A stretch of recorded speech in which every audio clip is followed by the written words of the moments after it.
అందరికీ నమస్కారం. మనం చెప్పుకోబోయే కథ విలువైన వజ్రాలు. రచించిన వారు నేహా గారు. కథలోనికి వస్తే, ఉదయం నుంచి గొడ్డు చాకరీ చేసి నాటికలో నిమగ్నమయ్యి ఉన్న అత్తగారిని చూసి ఊపిరి పీల్చుకొని అలా నడుము వాలుద్దామనుకుంది బాలామణి.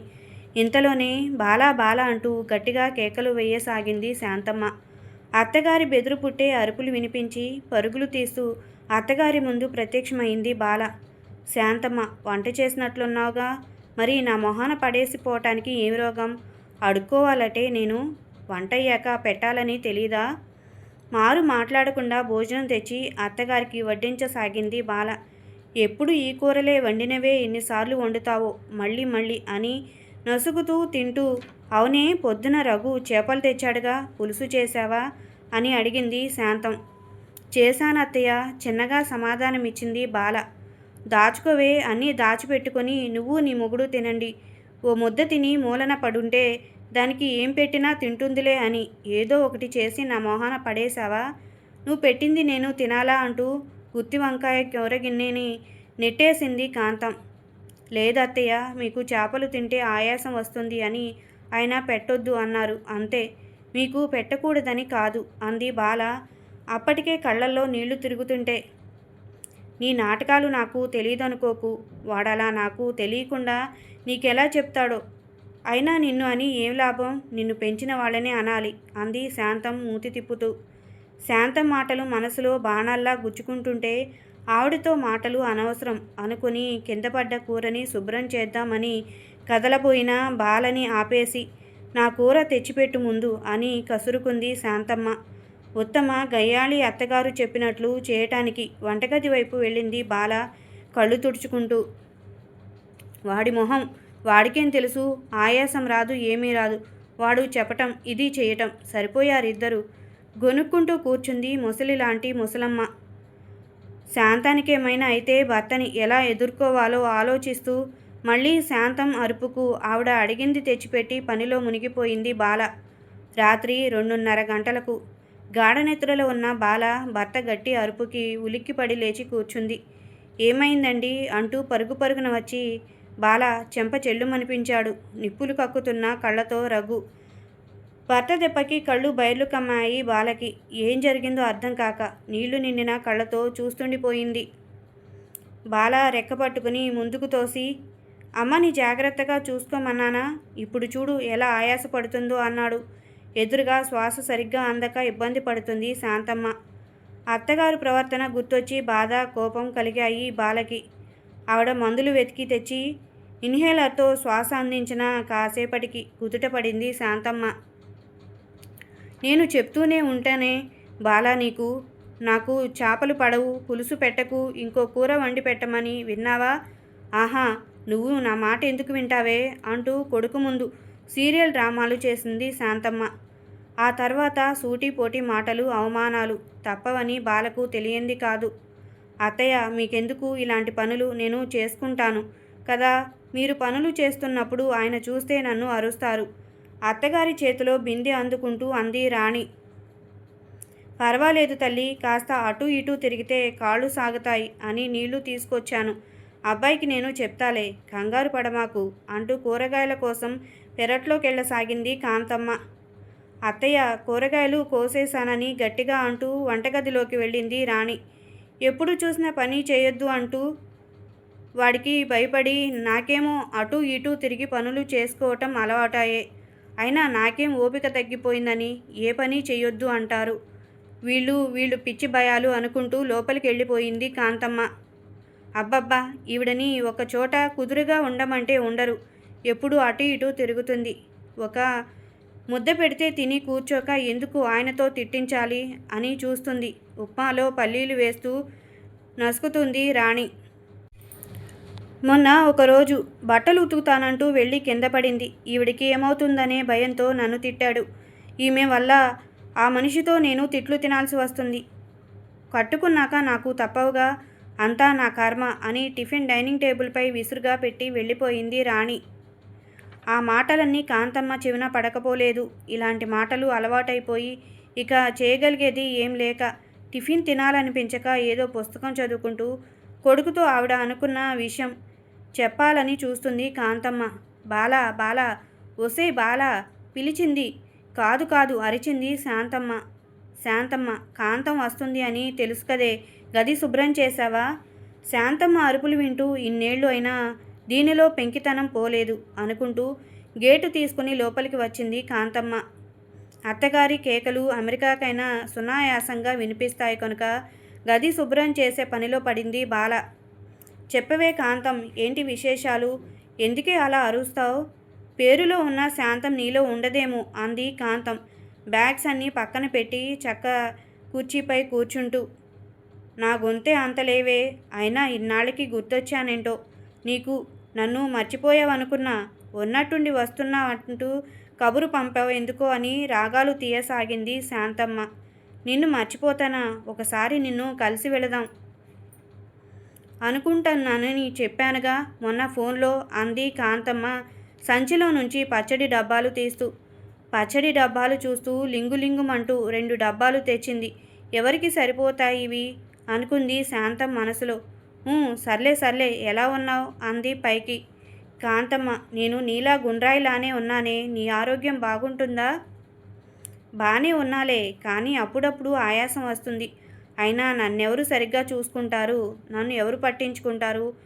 ఏదో మందులతో ఉంటున్నా అలా అంది శాంతమ్మ నిట్టూరుస్తూ. శాంతం గురించి కాంతానికి తెలియంది కాదు. కర్మ కొద్దీ శాంతానికి చిన్ననాటి స్నేహితురాలు అవ్వాల్సి వచ్చింది కాంతం. చెడ్డదైన స్నేహితురాలని వదులుకోలేక మంచి చెడు చెప్తూ ప్రేమతో మాట్లాడుతూ మార్చుకుందామనుకుంది. నా రోగాలు ఎప్పుడు ఉండేలేవే, కానీ సామాను మొత్తం తెచ్చేసుకున్నావు. నీ కొడుకు దగ్గరకు వెళ్ళవా మళ్ళీ? బ్యాగ్స్ అన్నీ కళ్ళతోనే లెక్క పెడుతూ అడిగింది శాంతం.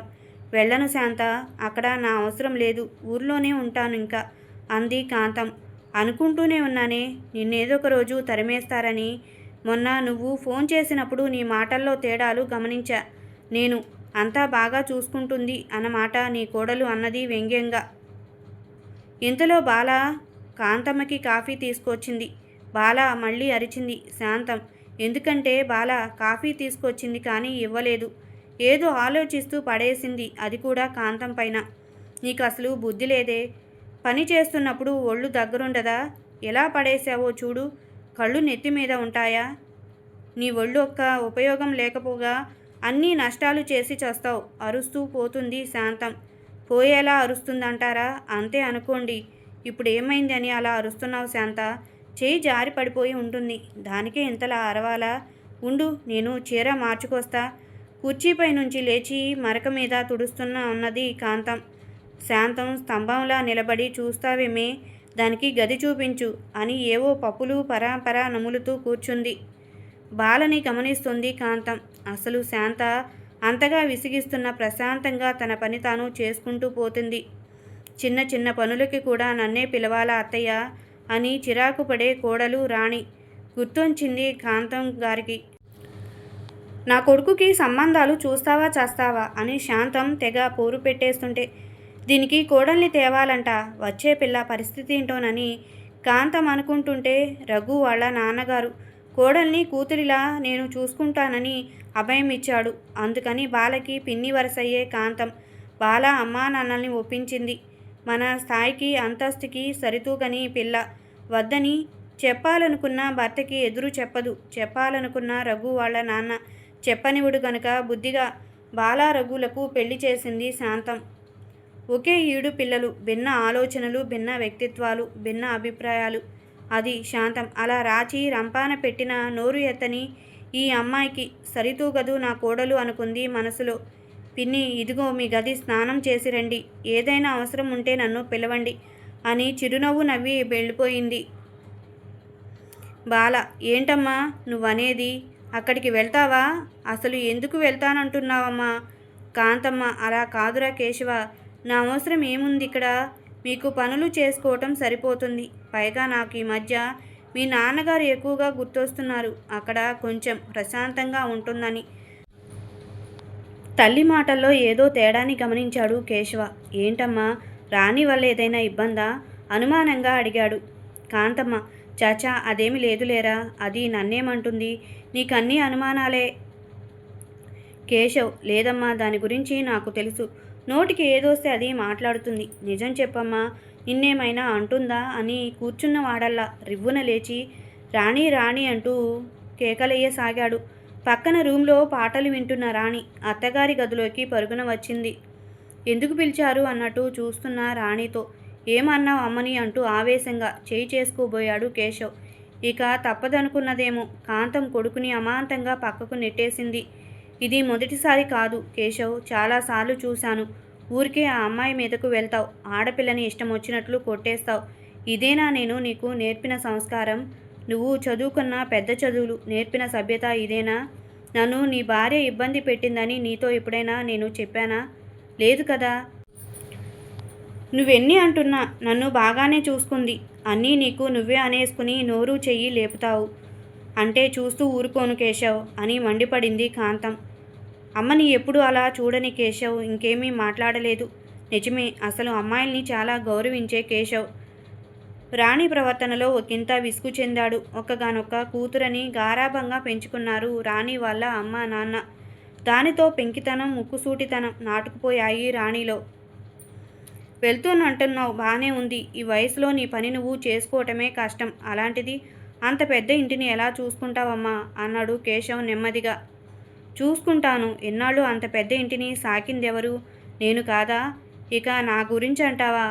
నాకెప్పుడు బాగుందని ఇప్పుడు చేసుకోలేను అనుకోవటానికి, ఒంట్లో బాలేదని పక్కన వాళ్ళపై మన సొంత పనులకి కూడా ఆధారపడకూడదు అన్నదామె కోడల్ని గమనిస్తూ.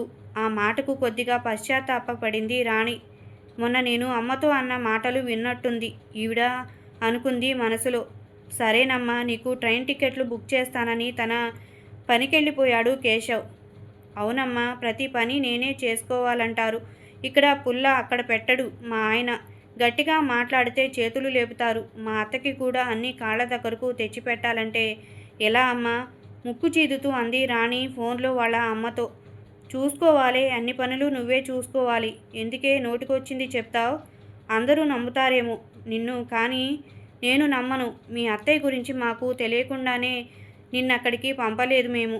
ఆవిడని నువ్వేమంటున్నా పైపెచ్చు నీకు పనుల్లో సహాయపడుతుంటే తప్ప ఎన్నడూ నిన్ను కసురుకున్నది చూడలేదు. మీ ఆయన గురించి ఇప్పుడు ఎంత చెప్తున్నావు. నువ్వేం చేయకుండా అబ్బాయి నిన్ను ఎందుకంటాడు? చూడు రాణి, భర్త ఓ మాట అంటే పడొచ్చమ్మా, తప్పులేదు. అటు బయట ఇటు ఇంటిని చూసుకుంటూ విసిగిపోయి ఉంటారు. అలాంటి వాళ్ళకి మాటకు మాట చెప్పకూడదు. సర్దుకుపోవటం నేర్చుకోమ్మా. అమ్మ చెప్పిన మాటలు గుర్తు చేసుకోసాగింది రాణి. ఇన్ని రోజులు తెలియలేదు, కానీ అత్తగారు వెళ్ళిపోతుంది అంటే ఏదోలా ఉంది రాణికి. మనం మనుషులున్నప్పుడు వాళ్ళ విలువ తెలుసుకోవటం కొంచెం ఆలస్యం చేసిన వారిని లాక్కోవటంలో కాలం కొంచెం కూడా ఆలస్యం చేయదు. బట్టలు సర్దుకుంటున్న అత్తగారి దగ్గరకు వచ్చి మీరు నా వల్ల వెళ్ళిపోతున్నారా అత్తయ్య అని అడిగింది రాణి. కాంతం లేదమ్మా, ఇందాకే చెప్పానుగా, మళ్ళీ అడుగుతున్నావే? నాకు తెలుసత్తయ్య మీరు నా వల్ల వెళ్ళిపోతున్నారని. మీరు చెప్పకపోయినా నాకు తెలుసు. మిమ్మల్ని నా మాటలతో ఎంత బాధ పెట్టాను అంది రాణి ఏడుపుని గొంతులోనే ఆపటానికి ప్రయత్నిస్తూ. కోడలి కళ్ళల్లో నీళ్లను బయటికి రాకముందే చీరకొంగుతో మొహం తుడుస్తూ ఎందుకే పిచ్చిపిల్ల ఏడుస్తావు? నీది చిన్నపిల్ల మనస్తత్వం. నీ ఆఫీస్ పనులతో ఇంట్లో పిల్లాడితో విసిగిపోతుంటావు.